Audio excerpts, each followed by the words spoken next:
ಸೇವಾ ಮಾಡ್ಯಾನ. ಹೌದು ಹೌದು ಹೌದು. ಎಂಥ ಸಿದ್ಧರು ಹುಟ್ಟದರ್ರಿ. ಹಾ ಹಾ. ಬಹುತೇಕ ಇತಿಹಾಸ ಹೌದು ಹೌದು. ಅರಕೇರಿ ಸಿದ್ದಪ್ಪ ಮಹಾರಾಜ ಹಾ ಹಾ. ಚಟ್ಟಿ ಜಾತ್ರೆ ಪ್ರಥಮದಲ್ಲಿ ಮಾಡಿದವ್ರೆ ಅರಕೇರಿ ಸಿದ್ದಪ್ಪ ಮಹಾರಾಜರು. ಹೌದು ಹೌದು. ಅಲ್ಲಿದಿಂದನ ಶುರು ಆಯ್ತ್ರಿಪ್ಪ. ಸಂಕಲ್ಪ ಮಾಡಿದ್ರಂತ ಸಿದ್ದಪ್ಪ ಮಹಾರಾಜರು. ಏನತ್ತ? ಮುಮ್ಮೆಟ್ಟ ಗುಡ್ಡದ ಜಾತ್ರೆ ಮಾಡಬೇಕು, ಹೌದು. ಮಾದಣ್ಣ ಮಲಕಾರ ಸಿದ್ದನ ಬೆಟ್ಟಿ ಕೂಡಿಸ್ಬೇಕು, ಹೌದು ಹೌದು. ಬಂದ ಭಕ್ತರಿಗೆ ತುಪ್ಪ ಕರಿಗಡಬದ ಊಟ ಹಾಕಬೇಕಂತ ಸಿದ್ದಪ್ಪ ಮಹಾರಾಜ ಸಂಕಲ್ಪ ಮಾಡದ. ಹೌದು ಹೌದು. ಚಟ್ಟಿ ಜಾತ್ರೆ ನಿರ್ಮಾಣ ಮಾಡದ. ಮಾದಣ್ಣ ಮಲಕಾರ ಸಿದ್ದನ ಬೆಟ್ಟಿ ಕೂಡಿಸದ. ಪಾಲ್ಕಿ ಸಂಗಾಟ ಎಲ್ಲಾ ಭಕ್ತರು ಬಹಳ ಜನ ಕೂಡಿ ಬಿಟ್ಟಿರು. ಹೌದು ಹೌದು. ಬಂದ ಭಕ್ತರಿಗೆ ತುಪ್ಪ ಕರಿಗಡಬದ ಊಟ ಇಟ್ಟಿರು. ಕರಿಗಡಬ ಎಲ್ಲಾರ ತಾಟ್ನ್ಯಾಗ ಬಂದು ಇನ್ನ ಕರಿಗಡಬ ಉಳಿದಿದ್ದು ತುಪ್ಪ ಕಡಿಮೆ ಬಿತ್ತಂತ. ಆ ಹುಡುಗರಿಗೆ ಜರ ಗಪ್ ಮಾಡ್ರಿ, ಅವ್ ಗೆಬ್ಬಿಸ್ಬಿಡ್ರಿ ಇಲ್ಲ ಅಂದ್ರೆ.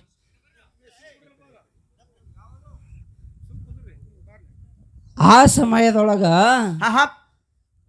ಕರಿಗಡಬ ರಗಡ ಮಾಡ್ಯಾರ, ತುಪ್ಪ ಕಡಿಮೆ ಬಿತ್ತಂತ. ಅವಾಗ ಆಜು ಬಾಜು ಮಂದಿ ಎಲ್ಲ ಕತ್ತು ಏನ್ ಅನ್ನಕತ್ರಿಪ್ಪ? ಸಿದ್ದಪ್ಪ ಮಹಾರಾಜ ತುಪ್ಪ ಕರಿಗಡಬದ ಊಟ ಇಟ್ಟಾನ ಗುಡದಾಗ. ಅರ್ಧ ಮಂದಿಗೆ ತುಪ್ಪ ಬತ್ತು, ಅರ್ಧ ಮಂದಿ ಕಡಿಮೆ ಬಿತ್ತತ್. ಜನ ಮಾತಾಡಕತ್ತಂತ. ಮಾತಾಡುವ ಸಮಯದೊಳಗ ಸಿದ್ದಪ್ಪ ಮಹಾರಾಜಗ ಎದ್ಯಾಗ ಬಾಣ ಹೊಡೆದಂಗಾಯ್ತು. ಮಾದಣ್ಣ ಮಲಕಾರ ಸಿದ್ದನ ಬೆಟ್ಟಿ ಕೂಡ್ಸದ, ಕರಿಗಡಬ ತುಪ್ಪಿನ ಊಟ ಇಟ್ಟ. ಆದ್ರ ತುಪ್ಪ ಮಂದಿಗೆ ಕಂಬಿತ್ತಂದ್ರೆ ಇಲ್ಲಿ ಅಪಮಾನ ಆಗ್ತದಂತ ಹೇಳಿ ತಿಳ್ಕೊಂಡು ಸಿದ್ದಪ್ಪ ಮಹಾರಾಜ ಗುಡಿಯಾಗಿದ್ದ ಮುತ್ಯಾಂಶದ ಗಂಧದ ಮುದುಕ, ಇದು ಪರಿಸ್ಥಿತಿ ನಾ ಮಾಡೋದೊಂದು ಬ್ಯಾರೆ, ಅದು ಆಗೋದೊಂದು ಬ್ಯಾರೆ ಆಗ್ಯದ ಮುದುಕ, ಇದು ಮಾನ ಅಪಮಾನ ಇದೆಲ್ಲ ನಿಂದ ತಿಳ್ಕೊಂಡು ಆ ಶೀತಾಳ ಬಿಂದಿಗೆ ಅದೇನು ಅಮ್ಮೋಗಿಸಿದ್ದ ಪೂಜೆ ಮಾಡು ಶೀತಾಳ ಬಿಂದಿಗೆ ಇತ್ತಲ್ಲ, ಆ ಬಿಂದಿಗೆ ತಗೊಂಡು ಹೋಗಿ ಹಿಂದ ಆ ಬಾವಿ ಅದಲ್ಲ, ಇನ್ನೂ ಗುಡ್ಡದ ಹಿಂದ ಬಾವಿ ಅದ, ಆ ಬಾವ್ಯಾಗ ಹೋಗಿ ಮುದಕ ಇದು ನಿನ್ನ ಆಟ ನೋಡಪ್ಪ ಅಂತೇಳಿ ಬಿಂದಿಗೆ ತಗೊಂಡು ಬಾವ್ಯಾನ ನೀರು ತುಂಬ್ಕೊಂಡ್ಬಂದು ಅವ್ಯಾನ ಮೊದಲು ಕರಿಗಡಬನ ಹಿಡಿದ್ರಲ್ಲ ತಾಟ್ನ್ಯಾಗ, ಆ ತಾಟಿನ್ಯಾಗ ತಂದು ಮುತ್ಯಾಂಶದನ್ನ ಧ್ಯಾನ ಮಾಡಿ ಸಿದ್ದಪ್ಪ ಮಹಾರಾಜ ನೀರು ಬರಕದ್ರ ನೀರು ಹೋಗಿ ಕರಿಗಡಬದಾಗ ತುಪ್ಪಾಗಿತ್ತ. ಮಾನುಭಾವಿಗಳೇ ತುಪ್ಪಾಗಿತ್ತ. ಆ ಸಮಯದೊಳಗ ಮೊದಲು ಏನ್ ನೀಡಿಸ್ಕೊಂಡಿದ್ವಲ್ಲ ತುಪ್ಪ, ಅವ್ರ ಹತ್ತಿರತ್ತ ಮುತ್ಯ ತುಪ್ಪ ಇದು ಭಾಳ ಕೌಂಟ್ ಅದ, ಇನ್ನೈಗೆ ಏನು ಹಕ್ಕಿ ನೋಡೋದು ಭಾಳ ಚಲೋದು, ಇನ್ನೊಂದು ಜನ ನೀಡುತ್ತಿದ್ದವು. ಹೌದು. ಎಂಥ ಸಿದ್ಧಟಿಗೆ ನೋಡ್ರಿ, ಎಂಥ ಸಿದ್ಧಟಿಗೆ. ಅಟ್ಟೆ ಅಲ್ಲ, ಸಿದ್ದಪ್ಪ ಮಹಾರಾಜ ಅಮ್ಮೋಗ ಸಿದ್ದನ ಸಂಗಟ ಮಾತಾಡ್ದ. ಅವನ ಸಂಗಟ ಶೇಡಿ ಕಡಬ ಮಾಡಿ ತಾನು ಉಂಡ, ಅಮ್ಮೋಗ ಸಿದ್ದಗನು ಉಣಿಸದ.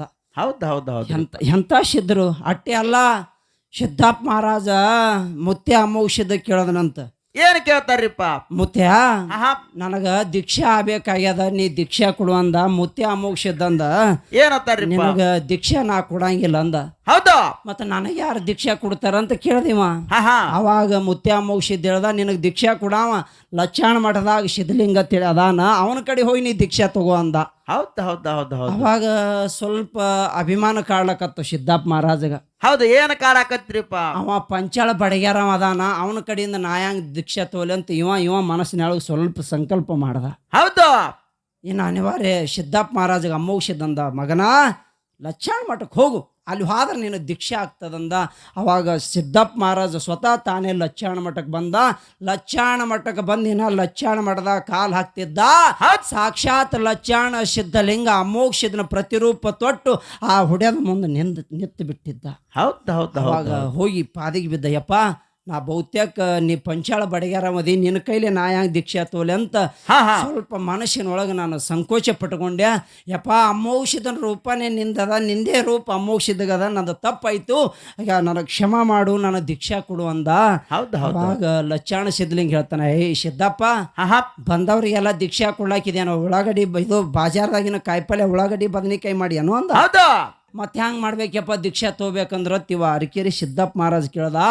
ಅವಾಗ ಲಚ್ಚಾಣ ಸಿದ್ದಪ್ಪ ಮಹಾರಾಜ್ ಹೇಳ್ತಾನೆ, ಏನಿಲ್ಲ ದೀಕ್ಷಾ ತಗೋಬೇಕಾದ್ರೆ ನೀನು ಭಕ್ತಿ ನೋಡ್ಬೇಕಾಗ್ತದ. ಹೌದು, ಪರೀಕ್ಷೆ ಮಾಡ್ಬೇಕಾಗ್ತದೆ. ಪರೀಕ್ಷೆ ಮಾಡ್ಬೇಕಾದ ಯಾವಾಗ ನೀನು ಭಕ್ತಿ ಹಣ್ಣು ಆಗ್ತದ ಅವಾಗ ನಾ ದೀಕ್ಷಾ ಕೊಡ್ತೀನಂದ. ಹೌದು ಹೌದು. ಐತ್ಯಪ್ಪ ನೀ ಅಂದಂಗ ಆಗ್ಲಿ ಖರೆ, ಆದ್ರೆ ಇಲ್ಲಿ ಮಠದಾಗಿದ್ದು ಏನ್ ಮಾಡ್ಲಿ ಅಂತ ಕೇಳ್ದ. ಅವಾಗ ಲಚ್ಚಾಣ ಸಿದ್ಧಲಿಂಗ ಹೇಳ್ದ ಅರಕೇರಿ ಸಿದ್ದಪ್ಪಗ, ಹೌದು, ಒಂದು ಬೊಗೋಣಿ ಕೊಡ್ತೀನು, ಒಂದು ಕೊಡ್ಲಿ ಕೊಡ್ತೀನಂದ. ಹೌದು ಹೌದು. ಮತ್ತೆ ಕೊಡ್ಲಿ ಬೊಗೋಣಿ ತೊಗೊಂಡು ನಾ ಏನ್ ಮಾರ್ಲಿಕ್ಕೆ ಹೋಲಿ ಏನಂದಿವ. ಇಲ್ಲ ಮಗನ, ಕೊಳ್ಳಿ ಅದ ಕೊಡ್ತೀನಿ ಅಂದ್ರೆ ಲಚ್ಚಾಣ ಮಠದ ಸುತ್ತಮುತ್ತ ಕಳ್ಳಿ ಅದಾವ, ಹೌದು, ಕಳ್ಳಿ ಕಡಿಬೇಕು. ಮತ್ತ ಬೊಗೋಣಿ ಅದಕ್ಕೆ ಅಂದಿವ. ಬೊಗೋಣಿ ಅದಕ್ಕೆ ಕೊಡ್ಲಾಕತ್ತೀನಿ ಅಂದ್ರೆ ದಿವ್ಸ ಕಳ್ಳಿ ಕಡಿಯೋದು.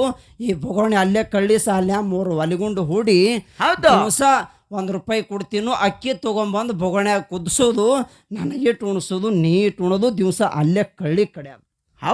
ಯಾಕಲ್ದೆಪ್ಪ ಅಂದ. ಯಾಕಲ್ದಂದ ಗುರು ಹೇಳಿದ ಮಾತಿಗೆ ಪಾಲನೆ ಮಾಡದ. ಕೈಯಾಗ ಕೊಡ್ಲಿ ತಗೊಂಡು ಬೊಗೋಣಿ ತಗೊಂಡು ಕಳ್ಳಿ ಸಾಲಿನ ಕಳ್ಳಿ ಕಡಿಲಕತ್ತ. ಹೌದು, ದಿವಸ ಮುಂಜಾನೆ ಎದ್ದು ಲಚ್ಚಾಣ ಸಿದ್ಧಲಿಂಗ ₹1 ಕೊಡ್ತಿದ್ದ. ಏ ಸಿದ್ದಪ್ಪ, ಊರಾಗ ಹೋಗಿ ಅಕ್ಕಿ ತಗೊಂಬಾತಿದ್ದ. ಇವ ಊರಾಗ ಹೋಗಿ ಅಕ್ಕಿ ತಗೊಂಡು ಬರ್ತಿದ್ದ, ಕುದಿಸಿ ಆ ಗುರುವಿಗೆ ಟುಣಿಸ್ತಿದ್ದ, ತಾಯಿ ಟುಣ್ತಿದ್ದ. ಒಂದು ದಿವಸ ಸಿದ್ಧಲಿಂಗ ಮುತ್ಯ ಅಂದ, ಇವನಿಗೆ ಭಕ್ತಿ ಪರೀಕ್ಷೆ ಮಾಡ್ಬೇಕಂತೇಳಿ ಮುಂಜಾನೆ ಕರೆದಂದ. ಏ ಸಿದ್ದಪ್ಪ, ಊರಾಗ ಹೋಗಿ ಅಕ್ಕಿ ತರಕತ್ತಿ ಬಾ ಅಂದ. ಹೌದು, ಬಂದ ₹1 ಕೊಟ್ಟ. ಊರಾಗ ಅರಕೇರಿ ಸಿದ್ದಪ್ಪ ಮಹಾರಾಜ ಊರಾಗ ಅಕ್ಕಿ ತರ್ಲಕ್ ಹೊಂಟಾನ. ಇವ ಅಕ್ಕಿ ತರ್ಲಕ್ ಹೋಗೋದ್ರಾಗ ನಡದಾರ್ಯಾಗ ಹೋಗಿ ಇವ ಯಾರು ಲಚ್ಚಾಣ ಸಿದ್ಧಲಿಂಗ ₹1 ಕೊಟ್ಟವನು ಅವನೇ. ದಾರ್ಯಾಗ ಹೋಗಿ ಭಿಕ್ಷುಕ ರೂಪದಾಗ ನಿತ್ತವನು ಅವನೇ. ಹೌದು ಹೌದು ಹೌದು. ಭಿಕ್ಷೆ ಅಂದ. ಅವಾಗ ಸಿದ್ದಪ್ಪ ಮಹಾರಾಜ ಅಂದ, ತಗೋ ಅಂದವ. ನನ್ನ ಗುರು ಕೊಟ್ಟಿದ್ದೆ ₹1 ಅಕ್ಕಿಗೆ, ಮತ್ತು ಅದನ್ನ ನಾ ತಗೊಂಡು ಏನು ಮಾಡಿ ತಗೋ ಅಂತೇಳಿ ₹1 ಇವನಿಗೆ ಭಿಕ್ಷುಕ ಕೊಟ್ಟ. ಅವಾಗ ಮಾಯಾಗಿ ಸಿದ್ಧಲಿಂಗ ಮುತ್ಯ ಹೊಳ್ಳಿ ಮಠಕ್ಕೆ ಬಂದ. ಇವ ಅರಕೇರಿ ಸಿದ್ದಪ್ಪ ಅಂದ, ದಿವಸ ₹1 ಕೊಡ್ತಿದ್ದ ಗುರು, ಊರಾಗ ಹೋಗಿ ಅಕ್ಕಿ ತಗೊಂಡು ಬರ್ತಿದ್ದ. ಹೌದು, ಖರೆ ಇವತ್ತು ₹1 ಭಿಕ್ಷುಕ ಕೊಟ್ಟ. ಇವತ್ತು ಅಕ್ಕಿಗೆ ಹ್ಯಾಂಗ ಮಾಡ್ಬೇಕಂತ ದಾರಿಗೊಂಟ ಹಾಯ್ದು ಹೊಂಟಿದ್ದ. ಹಾಯ್ದು ಹೋಗೋ ಸಮಯದೊಳಗ ಒಂದು ನಾಯಿ ಸತ್ತು ಬಿದ್ದಿತ್ತು. 4 ದಿನ ಆಗಿತ್ತು ನಾಯಿ ಸತ್ತು, ದಮ್ಮು ಉಬ್ಬಿ ಅದರ ಹೊಟ್ಟೆ ಒಡೆದು ಬಿಟ್ಟಿತ್ತು. ಅದರಾಗ ನಾಯಿ ಹೊಟ್ಟೆಯಾಗ ಹುಳ ಗುಬ್ಬಗರ್ಲಕತ್ತೀವು. ಅವಾಗ ಸಿದ್ದಪ್ಪ ಮಹಾರಾಜ್ ತಿಳ್ಕೊಂಡ, ಊಟ ದಿವಸ ಅಕ್ಕಿ ಒಯ್ತಿದ್ದೆ, ಇವತ್ತು ಅಕ್ಕಿ ಇಲ್ಲಾಂದ್ರೆ ಇಲ್ಲೇ ಅಕ್ಕಿ ಅನ್ನೋದು ಬಾನ ಆತದ ತಿಳ್ಕೊಂಡು ತನ್ನ ಹೆಗಲ ಮೇಲಿನ ಟಾವಲ್ ತೆಗದ. ಹೆಗಲ ಮೇಲಿನ ಟಾವಲ್ ತೆಗೆದು ನಾಯಿ ಹೊಟ್ಟೆನ ಹುಳ ಎಲ್ಲ ಟಾವಲ್ದಾಗ ಕಟ್ಕೊಂಡ. ಮತ್ತ ಕಳ್ಳಿ ಸಾಲಿಗೆ ಬಂದ. ಕಳ್ಳಿ ಸಾಲಿನಾಗ ಬಂದು ನೀರಾಗ ಹಾಕಿ ಅವಕ್ಕೆ ತೊಳೆದು ಆ ಬೊಗೋಣ್ಯಾಗ ಹಾಕಿ ಕುದಿಸಿದ್ರ ಆ ನಾಯಿ ಹೊಟ್ಟೆನ ಹುಳ ಹೋಗಿ ಅಕ್ಕಿ ಅನ್ನೋದ ಬಾನಾಗಿತ್ತ. ಅವಾಗ ಮುತ್ಯ ಕರೆದ. ಯಾರಿಗೆ? ಸಿದ್ಧಲಿಂಗ ಗುರುವಿ ಕರೆದ. ಯಪ್ಪ ಬಾ ಊಟ ಮಾಡು ನಂದ. ಸಿದ್ಧಲಿಂಗ ಬಂದ. ಹೇ ಅಕ್ಕಿ ತಂದ್ಯಾನು ಗೊತ್ತದ ಅವ್ನಿಗೆ. ಯಾಕ ₹1 ಕಸ್ಕೊಂಡು ನೀವ ಎಲ್ಲಿದ ಅಕ್ಕಿ ತರ್ತಾನಂತ ಅವನಿಗೆ ಅದ. ಅಕ್ಕಿ ತಂದ್ಯಾನು? ಹ್ಞೂ ತಂದಿನಪ್ಪ ಅಂದ. ಅನ್ನ ಮಾಡಿ? ಹ್ಞೂ ಮಾಡಿನಪ್ಪ ಅಂದಪ್ಪ. ಉಣಾನೆ ಅಂತೇಳಿ ಗುರುವಿಗೆ ತಾಟ್ ಹಚ್ಚಿ ನೀಡ್ದ. ಆ ಸಮಯದೊಳಗೆ ಗುರು ಒಂದು ತುತ್ತು ಬಾಯಾಗ ಹಾಯ್ಕೊಂಡ. ಅವಾಗ ಸಿದ್ಧಲಿಂಗ ಮುತ್ಯ ಅಂದ ಅರಕೇರಿ ಸಿದ್ದಪ್ಪಗ. ಏನಂದ್ರಿಪ್ಪ? ಸಿದ್ದಪ್ಪ, ದಿವಸ ಅಕ್ಕಿ ತರ್ತಿದ್ಯಲ್ಲೋ, ಎಷ್ಟು ಸುಮಾರು ಇರ್ತಿದ್ವು, ಇವತ್ತು ಏನು ಅಕ್ಕಿ ತಂದಿ ಇಂಥವು ದಿವಸ ತಗೊಂಬ ಅಂದತ್ತವ. ಹೌದು ಹೌದು ಹೌದು. ಏನು ಸಿದ್ಧಾಟಿಗೆ ಬಹುತೇಕ. ಅವಾಗ ಸಿದ್ದಪ್ಪ ಮಹಾರಾಜ್ ಹೇಳ್ದತ್ತ ಸಿದ್ಧಲಿಂಗ ಮುತ್ಯ, ಸಿದ್ದಪ್ಪ ನಿನ್ನ ಭಕ್ತಿ ಹಣ್ಣಾಯ್ತು, ನಿನಗೆ ಒಳ್ಳೇದಾಗಲಿ ಅಂತೇಳಿ ಅವಾಗ ಒಳ್ಳೆ ರೇವತಿ ನಕ್ಷತ್ರ ನೋಡಿ ಅವನಿಗೆ ಗುರುದೀಕ್ಷೆ ಕೊಟ್ಟಂತ. ಅವಾಗ ದೀಕ್ಷಾ ತಗೊಂಡು ಬಂದು ಮುಮ್ಮೆಟ್ಟು ಗುಡ್ಡದಾಗ ವಾಸ ಮಾಡದ. ಎಷ್ಟೋ ದಿವಸ ಹಗಲು ರಾತ್ರಿ ಸೇವಾ ಮಾಡದ. ಮುಂದ ಏನ ಇತಿಹಾಸ ಏನಾಗ್ತದ ಅನ್ನುವಂಥದ್ದನ್ನು ಕೇಳ. ಊಟ ಕುಂತ ಭಕ್ತರಿಗೆ ತುಪ್ಪ ಕಡಿಮೆ ಬಿತ್ತು ಮಾಡು ನಂದರ ಏನ, ನೀರು ಬೆಂದಾಗಿ ಕೈಯಾಗ ಹಿಡದಾನ. ಅಮ್ಮೋಗಿ ಜ್ಞಾನ ಮಾಡಿ ಬಾವ್ಯಾನ ನೇರ ತಂದು ತುಪ್ಪ ಮಾಡಿ ಉಣಶಾನ. ಅಮ್ಮೋಗಿ ಜ್ಞಾನ ಮಾಡಿ ಬಾವ್ಯಾನ ನೀರು ತಂದು ತುಪ್ಪ ಮಾಡಿ ಉಣಶಾನ.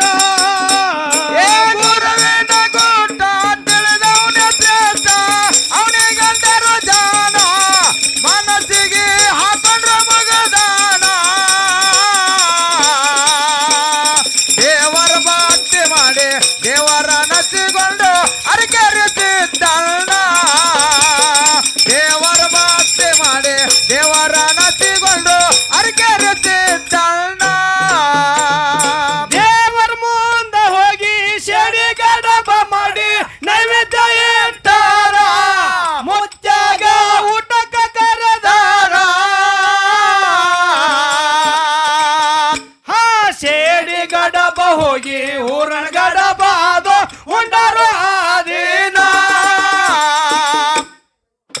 ಸೇಡಿ ಗಡಬ ಹೋಗಿ ಊರನ್ ಗಡಬ ಅದು ಉಂಡರು ಆದೀನ ಗುರುವಿನ ಗೋಟ ತಿಳಿದವನ ಶ್ರೇಷ್ಠ ಅವನಿಗಂತರ ಜಾನ ಮನಸ್ಸಿಗೆ ಹಾಕೊಂಡ್ರು ಮಗದಾನ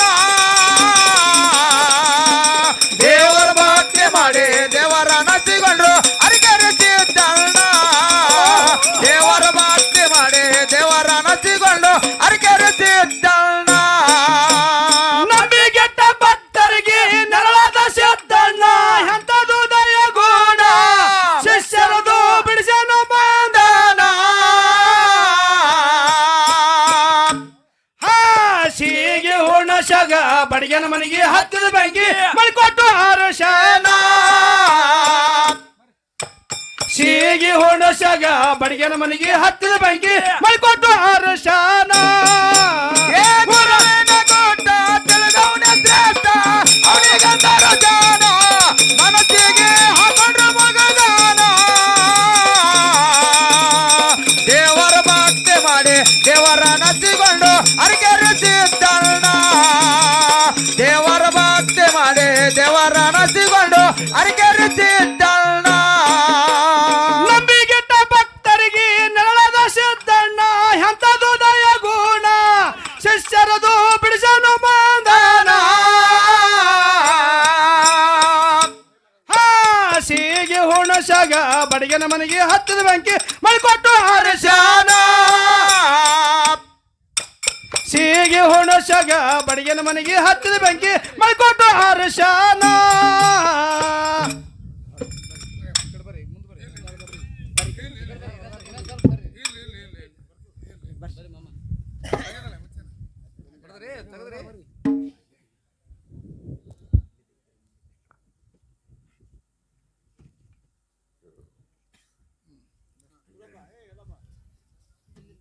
ಬೆಳಗಾವಿ ಜಿಲ್ಲಾ ಅಥಣಿ ತಾಲೂಕು ಶೇಗುಣಸಿ ಒಳಗ ಬಡಿಗೆನ ಮನೆಗೆ ಹತ್ತಿದ ಬೆಂಕಿ ಮಳಿಕೊಟ್ಟ ಅರಸ್ಯಾನ ಹೌದು ಹಿಂಗ ಯಾರು ಮಾಡೇವನ್ರಿ ನಾವು ಇಲ್ರಿ ಮತ್ತೊಬ್ರ ಮನೆ ಬೆಂಕಿ ಹಚ್ಚವ್ ಕರೆ ನಾವು ಮತ್ತೊಬ್ರ ಮನೆ ಬೆಂಕಿ ಆರಿಸವ್ರ ಅಲ್ಲ ಹಾ ಅದು ಮಾತ್ರ ಮಾಡ್ತೇವೆ ನೋಡ್ರಿ ಯಾಕ ಅರಿಕೇರಿ ಸಿದ್ದಪ್ಪ ಮಹಾರಾಜರು ಮತ್ತೊಬ್ರ ಮನೆ ಯಾರ ಮನೆ ಬೆಂಕಿ ಆರಿಸ್ಯಾರಪ್ಪ ಯಾರ್ದಪ್ಪ ಬೆಳಗಾವಿ ಜಿಲ್ಲಾ ಅಥಣಿ ತಾಲೂಕು ಶೇಗುಣಸಿ ಒಳಗ ಆ ಬಡಿಗೆನ ಮನೆ ಬೆಂಕಿ ಆರಿಸ್ಯಾನ ಹಾ ಹಾ ತಾವೆಲ್ಲ ಲಕ್ಷ್ಯ ವಹಿಸ್ರಿ ಎಂತ ಸಿದ್ಧರು ನೋಡಿ ಇವ್ರೆಲ್ಲ ಹೌದು ನೀವು ಬಹುತೇಕ ಶೇಗುಣಸಿ ನೋಡಿದ್ರೆ ನೋಡಿರ್ಬೇಕು ನೀವೆಲ್ಲ ಒಮ್ಮ ಬಬಲಾದಿ ಸದಾಶಿವಮೂರ್ತಿ ಅಂತ ನಿಮಗೆಲ್ಲ ಗೊತ್ತದ ಕರಿ ನ್ಯಾಲಿಗೆ ಅವನು ಬಹುತೇಕ ಅವ ಏನ್ ಅಂದಾನ ಜಗತ್ತದೊಳಗ ಅದು ಇನ್ನೂ ಸಿದ್ಧಾಂತದ ಹೌದು ಆ ಬಬಲಾದಿ ಸದಾಶಿವಮೂರ್ತಿ ಅಲ್ಲಿ ಲೋಕ ಸಂಚಾರ ಮಾಡ್ಕೋತ ಶೇಗುಣಸಿಗೆ ಹೋಗಿದ್ರಂತಮ್ಮ ಹೋದಾಗ ಊರ ಹಣಮಂದಿ ಅವ್ರ ಗುಡ್ಯಾಗ ಕೂತಿದ್ದ ಆ ಊರಾಗಿನ ಭಕ್ತರು ಬಂದು ನಮಸ್ಕಾರ ಮಾಡೋದು ಆಗಿನ ಮಾತ್ಮರಿಗೆ ಈಗಿನ ಮಾತ್ಮರಿಗೆ ಒಂದು ಸ್ವಲ್ಪ ವ್ಯತ್ಯಾಸ ಅದಾವ ವ್ಯತ್ಯಾಸ ಆದ್ರಿ ಹೆಂಗ್ ವ್ಯತ್ಯಾಸ ಅದಾವ ಅಂದ್ರೆ ಆಗಿನ ಮಾತ್ಮರು ಬಂದ್ರ ಮೊದಲು ಬಂದು ಊರ್ ಹಣಮಂದಿ ಅವ್ರ ಗುಡ್ಯಾಗ ಕುಂದಿರ್ತಿದ್ರು ಆಗಿನವ್ರು ಈಗಿನವ್ರು ನಾವು ಹಂಗಲ್ಲ ಹೆಂಗಪ್ಪ ಇಲ್ಲಿ ಕೂತಾನಲ್ಲ ನಮ್ಮ ಕಾಕ ಇಂಥ ಒಂದು 10,000 ರೂಪಾಯಿ ದಕ್ಷಿಣ ಕೊಡ್ತಿದ್ನಂದ್ರೆ ನಮ್ಮ ಸ್ಕಾರ್ಪಿಯೋ ಗಾಡಿ ಅವ್ರ ಮನೆಗೆ ಹೋಗ್ತಾವ ಆಗಿನ ಮಾತ್ಮರಿಗೆ ಈಗಿನ ಮಾತ್ಮರಿಗೆ ವ್ಯತ್ಯಾಸ ಅದಾವ ಬಬಲಾದಿ ಸದಾಶಿವಮೂರ್ತಿ ಶೇಗುಣಸಿಗೆ ಹೋಗ್ಯಾನ ಊರ್ ಹಣಮಂದಿ ಅವ್ರ ಗುಡ್ಯಾಗ ಕೂತಾನ ಭಕ್ತರೆಲ್ಲ ಬಂದು ನಮಸ್ಕಾರ ಮಾಡಿ ಪಾದ ಮುಟ್ಟಿ ನಮಸ್ಕಾರ ಮಾಡಿ ದಕ್ಷಿಣ ಇಡ್ತಿರು ಮನೆಗೆ ಹೋಗ್ತಿದ್ರು ಹೌದು ಆ ಊರಾಗ ಒಬ್ಬ ಬಡಿಗೆ ಅಂದ ಏನಂತ ಎಲ್ಲರೂ ಬರ್ತಾರ ನಮಸ್ಕಾರ ಮಾಡಿ ಹೋಗ್ತಾರ ಹಪ್ಪಗಳು ಬಹುತೇಕ ಪ್ರಸಾದ ಮಾಡ್ತಿರ್ಬೇಕು ಹಸ್ತಿರ್ಬೇಕು ನನ್ನ ಮನೆಗೆ ಕರ್ಕೊಂಡು ಹೋಗಿ ಪ್ರಸಾದ ಮಾಡಿಸಿ ಅವ್ರ ಪಾದ ನನ್ನ ಮನ್ಯಾಗ ಹಾಯ್ಕೊಂಡ ಅಂದ್ರ ನನ್ನ ಮನೆ ಉದ್ಧಾರ ಆಗ್ತದ ನನ್ನ ಜನ್ಮ ಕಲ್ಯಾಣ ಆಗ್ತದ ಅಂತ ಹಿಂಗ ತಿಳ್ಕೊಂಡ ಆ ಊರನ ಬಡಿಗೆ ಹೋಗಿ ನಮಸ್ಕಾರ ಮಾಡ್ದ ಬಬಲಾದಿ ಮುತ್ಯಾಗ ನಮಸ್ಕಾರಪ್ಪ ಅಂದರು. ಅವಾಗ ದಕ್ಷಿಣ ಕೊಟ್ಟ ಅಪ್ಪಗೋಳ ನನ್ನ ಮನೆಗೆ ತಾವು ಪ್ರಸಾದಕ್ಕೆ ಬರ್ಬೇಕ್ರಿ ಅಂದ. ಅವಾಗ ಬಬಲಾದಿ ಮುತ್ಯ ಅಂದ ಆಯ್ತು ಬರ್ತೀನಲ್ಲ ಅಂದರು. ಅವಾಗ ಮುಂದೆ ಬಡಿಗೆ ಹಿಂದೆ ಬಬಲಾದಿ ಮುತ್ಯ ಸದಾಶಿವ ಮುತ್ಯ ವಾದ ಹೋಗಿ ಬಡಿಗೆ ತನ್ನ ಮನ್ಯಾಗ ಬಬಲಾದಿ ಮುತ್ಯ ಕರ್ಕೊಂಡು ಪಾದ ಪೂಜೆ ಮಾಡ್ಯಾನ, ಪ್ರಸಾದ ಮಾಡಿಸ್ಯಾನ, ದಕ್ಷಿಣ ಕೊಟ್ಟಾನ, ಕೊಟ್ಟ ಕಾಲಿಗೆ ಬಿದ್ದಾನ. ಆ ಸಮಯದೊಳಗೆ ಬಬಲಾದಿ ಮುತ್ಯ ಅತ್ತಾನ ಬಡಿಗ್ಯಾ ನಾ ಇನ್ನು ಹೋಗ್ಲೇನು ಮಗನ ಅಂದ್ರು. ಆಯ್ತ್ರಿಪ್ಪ ನಡ್ರಿ ಅಂತೇಳಿ ಗಂಡ ಹೆಂಡತಿ ಕಲ್ತು ಹೊರಗೆ ಕಳ್ಸಕ್ ಬಂದಾರ. ಬಾಗಿಲು ಬಿಟ್ಟು ಅವನ ಮನೆ ಬಾಗಿಲು ಬಿಟ್ಟು 10 ಮಾರು ಹೋಗಿ ಆ ಅಂಗಳದಾಗ ನಿತ್ತಾನ ಬಬಲಾದಿ ಮುತ್ಯ. ಅವಾಗ ಗಂಡ ಹೆಂಡತಿ ಅತ್ತಾರ ಅಪ್ಪಗೋಳ ನಡ್ರಿ ಅಂತೇಳಿ ಕೈ ಜೋಡಿಸಿ ನಿತ್ತಾರ. ಬಬಲಾದಿ ಮುತ್ಯ ಅಂಗಳದಾಗ ನಿತ್ತು ಹೊಳ್ಳಿ ಬಡಿಗ್ಯಾನ ಮನಿ ತಲಬಾಕಲ್ ಕಡೆ ಹಿಂಗ ಹೊಳ್ಳಿ ನೋಡ್ದ. ಯಾಕಪ್ಪ ನೋಡಿ ಒಂದು ಮಾತು ಹೇಳ್ತಾನ ಬಡಿಗ್ಯಾ ಅಂದ. ಏನಂತ? ಯಾಕೆಪ್ಪ ಅಂದ. ಯಾಕೂ ಇಲ್ಲ, ಒಂದು ಮಾತು ಹೇಳ್ತೀನಿ ಸಿಟ್ಟಿ ಬರಬೇಡ ಅಂದ. ಯಾಕೆ ಏನದು ಹೇಳ್ರಿಪ್ಪ ಅಂದ, ಏನಿಲ್ಲ ನಿನ್ನ ಜನ್ಮದಾಗ ಒಂದು ದೊಡ್ಡ ಆತಂಕ ಅದಂದ್ರು. ಏನ್ರಿ ಆತಂಕ? ಏನ್ ಆತಂಕ ಅದರಿಪ್ಪ ಅಂತ ಕೇಳ್ದ. ಏನಿಲ್ಲ, ಯುಗಾದಿ ಹಬ್ಬದ ದಿನ ಹಗಲು ಬಾರಾಕ್ ನಿನ್ನ ಮನೆಗೆ ಬೆಂಕಿ ಹತ್ತದಂದ. ಏನಂದ? ಯುಗಾದಿ ಹಬ್ಬದ ದಿನ ಹಗಲ ಬಾರಾಕ್ ನಿನ್ನ ಮನೆಗೆ ಬೆಂಕಿ ಹತ್ತದಂದ. ಹೌದು. ಅಕಸ್ಮಾತ್ ಬೆಂಕಿ ಹತ್ತಲಿ ಅಂದ್ರೆ ಮನೆಗೆ ಬಂದು ಮಾತ್ಮರು ಬೆಂಕಿ ಹತ್ತಲಿ ಅಂದ್ರೆ ಯಾರೇ ಕರ್ಕೊಂಡು ಹೋಗಿರೇನು? ಇಲ್ರಿ, ಕರ್ಕೊಂಡ್ ಹೋಗಲ್ರಿ ಯಾರು. ಅದ್ರ ಬಾಯ ಮಣ್ಣು ತುಂಬಲಿ ಅದಕ್ಕೆ ಅಲ್ಲೇ ಒತ್ತತ್ತೀರಿ ನೀವು. ಹತ್ತೀರಿಲ್ಲ? ಅವಾಗ ಇಷ್ಟಂದ ಬಬಲಾದಿ ಮುತ್ಯ ವಾದ. ಗಂಡ ಹೆಂಡತಿ ತಿಳ್ಕೊಂಡ್ರು. ಬಬಲಾದಿ ಮುತ್ಯ ಕರಿ ನ್ಯಾಲಿ ಅವ ಋಷಿ ಆಡಿದ ಮಾತು ಹುಷಿ ಹೋಗಂಗಿಲ್ಲ ಅಂತ ಹೇಳ್ತಾರ. ಇಂಥ ಮಾತು ನಮಗೆ ಆಡಿ ಹೋದಲ್ಲ ಅಂತ ಗಂಡ ಹೆಂಡತಿ ದುಃಖ ಮಾಡ್ಕೊಂಡು ಮನ್ಯಾಗ ಹೋಗಿ ಮನ್ಕೊಂಡ್ರು. 1 ದಿವ್ಸ ಹೋಯ್ತು, 2 ದಿವ್ಸ ಹೋಯ್ತು, 3 ದಿವ್ಸ ಹೋಯ್ತು. 4ನೇ ದಿವ್ಸಿಗೆ ಇವರು ಅರಕೆರೆಯಾಗ ಇದ್ರಲ್ಲ ಸಿದ್ದಪ್ಪ ಮಹಾರಾಜರು, ಇವರು ಲೋಕ ಸಂಚಾರ ಮಾಡ್ಕೋತ ಇವರು ಬಬಲಾದಿ ಯಾರು ಶೇಗುಣಶಿಗೆ ಹೋದ್ರು. ಬಬಲಾದಿ ಮುತ್ಯ ಹ್ಯಾಂಗ ಹೋಗಿ ಹನುಮಂದಿ ಅವ್ರ ಗುಡ್ಯಾಗ ಕೂತಿದ್ದ, ಇವನು ಹೋಗಿ ಶೇಗುಣಶಿ ಒಳಗೆ ಹನುಮಂದಿ ಅವ್ರ ಗುಡ್ಯಾಗ ಕೂತರು. ಅವಾಗ ಊರನ ಭಕ್ತರೆಲ್ಲ ಅಂಜಾಳಕತ್ರು. ಅಲ್ಲ ಮೊನ್ನೆ ಬಬಲಾದಿ ಮುತ್ಯ ಕರ್ಕೊಂಬಂದಿದ್ದ, ಬಂದಾಗ ಅವಾಗ ಬಡಿಗೆ ಅವನ ಮನೆಗೆ ಕರ್ಕೊಂಡು ಹೋಗಾನ, ಅವನ ಮನೆಗೆ ಬೆಂಕಿ ಹತ್ತಲ್ಲ ಅಂದಾನ. ಅಕಸ್ಮಾತ್ ನಾವು ಕರ್ಕೊಂಡು ಹೋದೇವ ಅಂದ್ರೆ ಇವ ಏನರೇ ಅಂದ್ರೆ ಹ್ಯಾಂಗತ್ತೇಳಿ ಅವಾಗ ಊರನ ಜನ ಅಂಜಾಳಕತ್ತು. ಸುಮ್ಮ ಹೋಗಿ ದೂರಿಂದ ನಮಸ್ಕಾರ ಮಾಡ್ತಿರು, ದಕ್ಷಿಣ ಇಟ್ಟು ಎಲ್ಲರೂ ಮನೆ ಕಡೆ ಹೋಲಕತ್ರು. ಗಂಡ ಹೆಣ್ತಿ ಬಡಿಗ್ಯಾನ ಹೆಣ್ತಿ ಮನ್ಯಾಗ ಮನ್ಕೊಂಡಾರ. ದಾರಿಗೆ ಹೊಂಟು ಹಾಯ್ದು ಹೋಗಾಗ ಜನ ಮಾತಾಡ್ತಿದ್ರು, ಯಾರೋ ಅರಕೇರಿ ಸಿದ್ದಪ್ಪ ಮಹಾರಾಜತ್ತ ನಮ್ಮ ಊರಿಗೆ ಬಂದಾನ, ಹನುಮಂದಿ ಅವ್ರ ಗುಡ್ಯಾಗ ಕೂತಾನತ್ತ ಜನ ಮಾತಾಡ್ಕೋ ಹೊಂಟಿದ್ರು. ಆ ಜನ ಮಾತಾಡ್ಕೋತ ಹೋಗೋದು ಕಂಡು ಗಂಡ ಹೆಂಡತಿ ಮನ್ಕೊಂಡಲ್ಲೇ ಕೇಳ್ತಂತ. ಅವಾಗ ಗಂಡ ಹೆಂಡತಿ ಎದ್ದು ಅವಾಗ ಗಂಡ ತಾನ ಹೇಳಂದ. ಯಾಕ್ರಿ ಅಂದಳು. ಯಾಕೂ ಇಲ್ಲ, ಅರಕೇರಿ ಸಿದ್ದಪ್ಪ ಮಹಾರಾಜ ಬಂದಾನ, ತಮ್ಮೋಗ ಸಿದ್ದನ ವಂಶಾವಳಿಯವ, ಆ ಸಿದ್ಧ ಬಂದಾನತ್ತ, ಅವನಿಗೆ ನನ್ನ ಮನೆಗೆ ಕರ್ಕೊಂಬರ್ತೀನಿ, ನೀ ಎದ್ದು ಮೀಸಲು ನೀರು ತಂದು ಪ್ರಸಾದ ಮಾಡಂದ. ಅವಾಗ ಅಕ್ಕಿ ಅತ್ತಾಳ, ಮಾರಾಯ ಮೊನ್ನೆ 4 ದಿವಸದಿಂದ ಬಬಲಾದಿ ಮುತ್ಯ ಕರ್ಕೊಂಬಂದು ಅವ ನಿನ್ನ ಮನೆಗೆ ಬೆಂಕಿ ಹತ್ತಲಿ ಅಂದಾನ. ಅಕಸ್ಮಾತ್ ಇವನಿಗೆ ಕರ್ಕೊಂಬಂದು ಇವ ಏನರಿ ಅಂದ್ರೆ ಹೆಂಗ? ಹೌದು. ಅವಾಗ ಗಂಡ ಹೇಳ್ತಾನ ಬಡಿಗೆ, ಬಾರದು ಬಪ್ಪದು ತಪ್ಪದು ಯಾರು ಹಣಿ ಬರದ ಹೋಗಿ ಯಾರು ಕಂಡವ್ರದಾರ, ಯಾರು ನಮ್ಮ ಹಣಿ ಬರದಾಗ ಏನಾಗ್ತದ ಆಗಲಿ, ಎದ್ದು ಹೋಗಿ ಮೊದಲು ನೀನು ಮೀಸಲು ನೀರು ತೊಗೊಂಬಂದು ಪ್ರಸಾದ ಮಾಡು, ನಾ ಅರಕೇರಿ ಸಿದ್ದಪ್ಪ ಮಹಾರಾಜ ಹನುಮಂದಿ ಅವ್ರ ಗುಡ್ಯಾಗ ಕೂತಾನತ್ತ ಮನೆಗೆ ಕರ್ಕೊಂಬರ್ತೀನಿ ಅಂತ. ಹೌದು. ಹೋಗಿ ನಮಸ್ಕಾರ ಮಾಡದ ಬಡಿಗೆ. ನಮಸ್ಕಾರ ಮಾಡಿ ಮುತ್ಯಾಗಂದ, ಅಪ್ಪುಗಳ ನಮ್ಮ ಮನೆಗೆ ಬಂದು ಜರ ಪಾದ ಹಾಕಿ ಹೋಗ್ರಿ ಅಂದ. ಆಯ್ತು ಅಂತೇಳಿ ಸಿದ್ದಪ್ಪ ಮಹಾರಾಜರು ಅವ್ರ ಮನೆಗೆ ಹೋದ್ರು. ಅವರು ಕೂಡ ಪ್ರಸಾದ ಮಾಡಿಸದ, ದಕ್ಷಿಣ ಕೊಟ್ಟ. ಅವಾಗ ಪಾದಕ್ಕೆ ಬಿದ್ದ. ಅವಾಗ ಸಿದ್ದಪ್ಪ ಮಹಾರಾಜರು ಅತ್ತಾರ, ಬಡಿಗ್ಯಾ ನಾ ಗುಡ್ಡಕ್ಕೆ ಹೋಗಾಮದೀನಿ, ನನಗೆ ಲೇಟ್ ಆಗ್ತದೆ, ನಾ ಹೋಗ್ತೀನಿ ಅಂತ ಸಿದ್ದಪ್ಪ ಮಹಾರಾಜರು ಅವನ ಮನೆ ಬಾಗಿಲು ಒಳಗಿಂದ ಹೊರಗೆ ಬಂದರು. ಗಂಡ ಹೆಂಡತಿ ಕಳ್ಸಕ್ಕೆ ಬಂದಾರ. ಅವ ಸಿದ್ದಪ್ಪ ಮಹಾರಾಜ ಬಬಲಾದಿ ಮುತ್ಯ ಯಾವ ಜಾಗದಾಗ ನಿಂತಿಂದಲ್ಲ ಅದೇ ಜಾಗದಾಗ ಹೋಗಿ ಇವರು ಸಿದ್ದಪ್ಪ ಮಹಾರಾಜರು ನಿಂತರು. ಅವಾಗ ಗಂಡ ಹೆಂಡತಿ ಅಂತಾರೆ ಸಿದ್ದಪ್ಪ ಮಹಾರಾಜರು, ಬಡಿಗ್ಯಾ ನಾ ಇನ್ನು ಬರ್ಲೇನು ಮಗನಂದ್ರ. ಆಯ್ತ್ರಿಪ್ಪ ನಡ್ರಿ ಅಂತ ಹೇಳಿದ್ರು. ಅಟ್ಟಾಗದಕ್ಕ ಕಣ್ಣನ ನೀರು ತುಂಬಿ ಹೊಳೆಯಾಗಿ ಹರಿಲಕತ್ತು ಗಂಡ ಹೆಂಡತಿ ಕಣ್ಣ ನೀರ. ಅವಾಗ ಸಿದ್ದಪ್ಪ ಮಹಾರಾಜರ ತರ, ಬಡಿಗ್ಯಾ ಮನೆಗೆ ಮಾತ್ಮರು ಬಂದ್ರ ಅಳತಾರೇನು ಮಗನ, ಯಾಕೆ ಅಳಕತ್ತಿ, ಏನಾಗ್ಯದಂದ್ರು. ನೀ ಬಂದೇ ತಳ್ಳಕತ್ತಿಲ್ಲಪ್ಪ, 4 ದಿವಸದಿಂದ ಬಬಲಾದಿ ಮುತ್ಯ ಬಂದಿದ್ದ, ನೀ ನಿತ್ತ ಜಾಗದಾಗ ನಿತ್ತು ನಿನ್ನ ಮನೆಗೆ ಬೆಂಕಿ ಹತ್ತಲಿ ಯುಗಾದಿ ಹಬ್ಬದ ದಿನ ಅಂತ ಹೇಳಿ ಅವ ಶ್ರಾಪ್ ಕೊಟ್ಟು ಹೋಗ್ಯಾನ, ಅದಕ್ಕಾಗಿ ನಾವು ದುಃಖ ಮಾಡ್ಲಕತ್ತೀವಿ ಅಂದಾಗ ಅವಾಗ ಸಿದ್ದಪ್ಪ ಮಹಾರಾಜರು ಏನ್ ಅನ್ಬೇಕ್ರಿ, ಇವರು ಏನ್ ಅನ್ಬೇಕ, ಏನಂದ್ರಿಪ್ಪ, ಅವ್ರು ಹೇಳಿದೆ ಕರೆ ಅದಂದ್ರತ್, ಇವರು ಬ್ಯಾಂಕ್ ಹತ್ತದ ಕರೆನ ಐತಿ, ಅವ್ರು ಹೇಳಿದೆ ಕರೆ ಅದಂದ್ರತ್. ಹಿಂಗಂದ್ರೆ ಯಾರು ಕರ್ಕೊಂಡು ಹೋಗ್ತಿರಪ್ಪ ನಮಗ್ ಮನೆಗೆ? ಯಾರು ಇಲ್ರಿ, ಮಹಾರಾಜನ ಮಾರಿಗೆ ಬೆಂಕಿ ಹಚ್ಚಿಲ್ಲ, ನನ್ನ ಮನೆಗೆ ಬೆಂಕಿ ಹತ್ತಿಲ್ಲ ಅಂದ ನಾವ. ಹಿಂಗತ್ತಾವ ನಮ್ಮ ಹೆಣ್ಮಕ್ಳು ಅತಾರಪ್ಪ. ಆ ಸಮಯದೊಳಗ ಅವಾಗ ಸಿದ್ದಪ್ಪ ಮಹಾರಾಜ ಅಂದ, ಅವ್ರು ಹೇಳುವುದೇ ಕರೆ ಅದಂದ. ಅವಾಗ ಇನ್ನ ಇಟ್ಟು ಉರಿ ಹುಣ್ಣಿನ ಮ್ಯಾಲ ಉಪ್ಪು ಹಾಕದಂಗಾಯ್ತು. ಗಂಡ ಹೆಣ್ತಿ ಅಳ್ಳಕತ್ರು. ಅವಾಗ ಸಿದ್ದಪ್ಪ ಮಹಾರಾಜನ ಎದುರು ಬಿದ್ದು ಹೊಳ್ಳ್ಯಾಡಿ ಅಳ್ತಾನ, ಬಡಿಗೆಯಪ್ಪ ನಾ ಏನ್ ಹಂತದ ತಪ್ಪು ಮಾಡಿದಪ್ಪ, ನಾ ಏನ್ ಹಂತದ ಮೋಸ ಮಾಡಿದಪ್ಪ, ನಾ ಏನ್ ಹಂತದ ಅಲ್ಲದ ಕೆಲಸ ಮಾಡಿದಪ್ಪ, ನನಗೆ ಯಾಕೆಂತ ಶಿಕ್ಷೆ? ನೆರಿ ಹೊರಿಯವ್ರಿಗೆ ವಜ್ಜ ಅದಾವಲ್ಲ, ಆಜು ಬಾಜುದವ್ರಿಗೆ ವಜ್ಜ ಅದಾವಲ್ಲ, ಆಜು ಬಾಜುದವ್ರಿಗೆ ಒಂದು ಎರಿಬಿಗೆ ಕೂಡ ನಾನು ನೋವು ಮಾಡ್ದವಲ್ಲ, ನನಗ್ಯಾಕೆ ಇಂಥದ ಟೈಮ್ ಬತ್ತೇಳಿ ಅಳ್ಳಕತ್ತ, ಇಂಥ ಶಿಕ್ಷೆ ಯಾಕೆ ಬತ್ತತ್ತ ಅಳ್ಳಕತ್ತ. ಅವಾಗ ಸಿದ್ದಪ್ಪ ಮಹಾರಾಜ್ ಹೇಳ್ತಾರ, ಬಡಿಗ್ಯಾ ಈ ಜನ್ಮದಾಗ ನೀ ಪಾಪ ಮಾಡಿಲ್ಲ, ಈ ಜನ್ಮದಾಗ ಯಾರಿಗೆ ಅನ್ಯದ ಮಾಡಿಲ್ಲ, ಯಾರಿಗೆ ದ್ರೋಹ ಬಗದಿಲ್ಲ ಮಗನ, ಹಿಂದಿನ ಜನ್ಮದಾಗ. ಆದ್ರೆ ಹಿಂದಿನ ಜನ್ಮದ ಪ್ರಾರಬ್ಧದ ಕರ್ಮದಿಂದ ನನ್ನ ಮನೆಗೆ ಬೆಂಕಿ ಬೀಳುದದ. ಯಪ್ಪ ಮುಂಜಾನೆ ಉಂಡಿದ ಸಂಜೆಗೆ ನೆನಪಿಲ್ಲ, ಅರೆ ನನಗ ಹಿಂದಿನ ನನಗೆ ಹಂಗ ನೆನಪಿರ್ತದ ಅಂದಾಗ ಅವಾಗ ಸಿದ್ದಪ್ಪ ಮಹಾರಾಜ್ ಹೇಳ್ದ, ಬಡಿಗ್ಯಾ ಹಿಂದಿನ ಜನ್ಮದಾಗ ನೀ ಮನುಷ್ಯಾಗಿ ಹುಟ್ಟಿ ಬಂದಿದ್ದಿ, ನೆರವಲ್ ಕಾಲದವ 4 ಎಕರೆ ಜ್ವಾಳ ಕೊಯ್ದು ಗೂಡು ಒಟ್ಟಿದ್ದ 40 ಚೀಲ ಜ್ವಾಳ ಆತಿತ್ತು. ನೀವು ಹೊಟ್ಟಿ ಕಿಚ್ಚಿಗಾಗಿ ಅವ ಗೂಡು ಒಟ್ಟಿ ಮನೆಗೆ ಬರನ ಹೊಟ್ಟಿ ಕಿಚ್ಚಿಗಾಗಿ ಕಡ್ಡಿ ಕೊರದ ಬೆಂಕಿ ಇಟ್ಟಿದ ಮಗನ ಆ ಜನ್ಮದಾಗ ಬೆಂಕಿ ಜನ್ಮದ ನಿನ್ನ ಮನೆಗೆ ಬೀಳೋದು ಅಂತ ಹೇಳಿದ್ನಂತ ಸಿದ್ದಪ್ಪ ಹೇಳಿದ್ನ. ನಿನ್ನ ಮನೆಗೆ ಬೀಳೋದು ಅಂತ ಹೇಳಿದ್ನ. ಆ ಸಮಯದೊಳಗೆಪ್ಪ ನನಗೆ ಅರಿವಿಲ್ಲ, ನನ್ನ ತಪ್ಪೈತು, ಕ್ಷಮಾ ಮಾಡ್ರಿ ಅಂದಾಗ ಅವಾಗ ಸಿದ್ದಪ್ಪ ಮಹಾರಾಜ್ ಹೇಳ್ತಾನ, ಮಗನ ಬಬಲಾದಿ ಮುತ್ಯ ಹೇಳ್ಯಾನ. ಯಾಕೆ ಹೇಳ್ಯಾನ ನಿನಗ ಮುಂದಿನ ಎಚ್ಚರಿಕೆ ಕೊಟ್ಟಾನವ. ಯುಗಾದಿ ಹಬ್ಬದ ದಿನ ನಿನ್ನ ಮನೆಗೆ ಬೆಂಕಿ ಹತ್ತದ, ಹಾಂಡೆ ಬಾಂಡೆ ಬೆಳ್ಳಿ ಬಂಗಾರ ರೊಕ್ಕ ರೂಪಾಯಿ ಒಯ್ದು ಮತ್ತೊಬ್ರ ಮನ್ಯಾಗ ಇಡುವತ್ತ ಹೇಳ್ಯಾನ. ಆದ್ರೆ ನಾ ಹೇಳ್ತೀನಿ ಒಂದು ಮಾತು ಕೇಳಿ ಅಂದ್ರು. ಏನ್ ಹೇಳ್ತಾರೆ ಹೇಳಪ್ಪ ಅಂದ. ಏನಿಲ್ಲ, ನೀ ಏನು ಹಾಂಡೆ ಬಾಂಡೆ ಒಯ್ದು ಮತ್ತೊಬ್ರ ಮನ್ಯಾಗ ಇಡಬೇಡ. ಯುಗಾದಿ ಹಬ್ಬದ ದಿನ ನಿನ್ನ ಮನೆಗೆ ಬೆಂಕಿ ಹತ್ತದ. ಹತ್ತಿದ ಕೂಡಲೇ ಗಂಡ ಹೆಂಡತಿ ಕೂಡ್ಕೊಂಡು ಮುಮ್ಮೆಟ್ಟು ಗುಡ್ಡದ ಕಡೆ ಮುಖ ಮಾಡಿ ಸಿದ್ದಪ್ಪ ಮಹಾರಾಜರ ಹೇಳಿದ ಮಾತು ಯಾವತ್ತು ನೆನಪಿಟ್ಕೋರಿ. ಇಟ್ಕೊಂಡು ಮುಮ್ಮೆಟ್ಟು ಗುಡ್ಡದ ಕಡೆ ಸಿದ್ಧ ಅಂತೇಳಿ ನಿಮ್ಮ ಮನೆಗೆ ಬೆಂಕಿ ಹತ್ತಿದ ಕೂಡಲೇ ಸಿದ್ಧ ಅಂತೇಳಿ ಕೂಗಿ ಬಿಡ್ರಿ. ನಿಮ್ಮ ಮನೆಗೆ ಹತ್ತಿದ ಬೆಂಕಿ ಮಳಿ ಕೊಟ್ಟು ಆರಿಸ್ತೀನಿ ಅಂತ ಹೇಳ್ದ ಸಿದ್ದಪ್ಪ ಮಹಾರಾಜ. ಮಳಿ ಕೊಟ್ಟು ಆರಿಸ್ತೀನಿ. ಮುಂದೆ ಯುಗಾದಿ ಹಬ್ಬ ಈಗ ಬರ್ತದ, ಆಗ ಬರ್ತದೆ, ಈಗ ಬರ್ತದ, ಆಗ ಬರ್ತದ. ಜನ ಕಾಯ್ಕೋತ ಕೂತ್ ಬಿಟ್ಟಿತ್ತು. ಊರು ಜನ ಎಲ್ಲ ಅಡವಿಗೆ ಹೋಗಿಲ್ಲ, ಊರಿಗೆ ಹೋಗಿಲ್ಲ, ಏನೂ ಇಲ್ಲ. ಯಾಕ ಬಬಲಾದಿ ಮುತ್ಯ ಹೇಳ್ಯಾನ ಅವನ ಮನೆಗೆ ಬೆಂಕಿ ಹತ್ತದತ್ತ. ಸಿದ್ದಪ್ಪ ಮಹಾರಾಜ್ ಹೇಳ್ಯಾನ ನೀವು ಬೆಂಕಿ ಹಾರಿಸ್ತೀನಿ ಅತ್ತ. ಏನ್ ಅವಂದು ಕರೆಯೋದು ಏನ್ ಇವಂದು ಕರೆಯೋದು ಯಾವಾಗ ಆತ ನೋಡ್ಬೇಕತ್ತ ಜನ ಕಾಯ್ಕೋತ ನಿಂತಾರ. ಯುಗಾದಿ ಹಬ್ಬ ಬತ್ತು, ಹಾಗಲ್ಲ ಬಾರ ಆಯ್ತು, ಬಡಿಗನ ಮನೆಗೆ ಬೆಂಕಿ ಹತ್ತಿ ಬಿಡ್ತು. ಅವಾಗ ಗಂಡ ಹೆಂಡತಿ ಸಿದ್ದಪ್ಪ ಮಹಾರಾಜ್ ಹೇಳಿದ ಮಾತು ನೆನಪಿತ್ತು.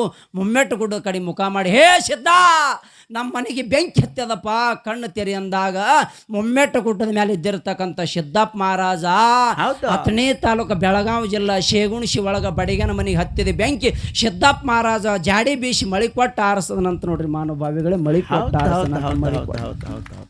ಏನೆಲ್ಲ ಸಿದ್ಧರ ಸಿದ್ಧಾಟಿ. ಬಹುತೇಕ ಅವರು ತುಳಿದ ಭೂಮಿ, ಸಿದ್ದಪ್ಪ ಮಹಾರಾಜರು ತುಳಿದ ಭೂಮಿ. ಇಂಥ ಭೂಮಿ ಒಳಗೆ ನಾವು ನೀವು ಹುಟ್ಟೇವಂದ್ರೆ ಬಹುತೇಕ ನಮ್ಮದು ನಿಮ್ಮದು ಜನ್ಮ ಸಫಲ ಅಂತಕ್ಕಂಥ ಮಾತನ್ನು ತಿಳಿಸ್ಕೊಂಡ ಹಂಗ ಕೇಳ.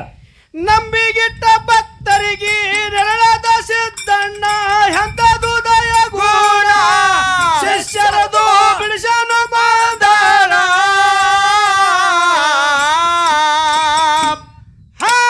ಸೀಗಿ ಹೊಣಸಗ ಬಡಿಗೆನ ಮನೆಗೆ ಹತ್ತಿದ ಬೆಂಕಿ ಮಳೆ ಕೊಟ್ಟ ಹರ್ಷಾನ.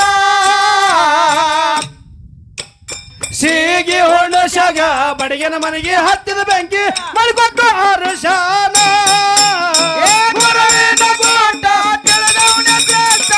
ಅವನಿಗೆ ತರ ಜಾನ ಮನಸ್ಸಿಗೆ ಹಾಕೊಂಡು ಮಗದಾನ. ದೇವರ ಭಕ್ತಿ ಮಾಡಿ ದೇವರ ನಚ್ಚಿಕೊಂಡು ಅರಿಕರಿಸಿದ್ದಣ್ಣ. ದೇವರ ಭಕ್ತಿ ಮಾಡಿ ದೇವರ ನಚ್ಚಿಕೊಂಡು ಅರಿಕರಿಸಿದ್ದಣ್ಣ. ಅಮ್ಮಾಗಿ ಪ್ರತಿರೂಪ ಸಿದ್ದಪ್ಪ ಮಹಾರಾಜಗಂತ ನಾಡಿಗಾಯಿತು ವಾಯನ. ಇಲ್ಲಿಗೆ ಮುಗಿಸುವೆ ಈ ಕವನ.